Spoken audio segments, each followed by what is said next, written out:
Wherever you go, whatever you do, throw a little at it. Omax, Vest and Briefs.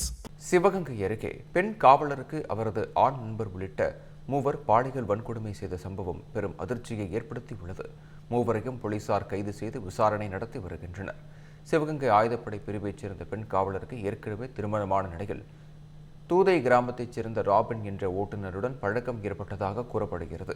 இதையடுத்து அவர் அழைத்ததன் பேரில் தனது இருசக்கர வாகனத்தில் பெண் காவலர் சென்றுள்ளார். அப்போது அங்கு ராபினின் நண்பர்களான சித்தாலங்குடி கிராமத்தைச் சேர்ந்த மகராஜா மற்றும் ஹரீஷ் ஆகிய இருவரும் வந்து உள்ளனர்.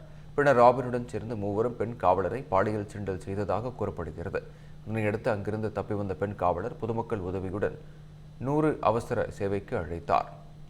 சம்பவ இடத்திற்கு வந்த போலீசார் பெண் காவலரை மீட்டனர்.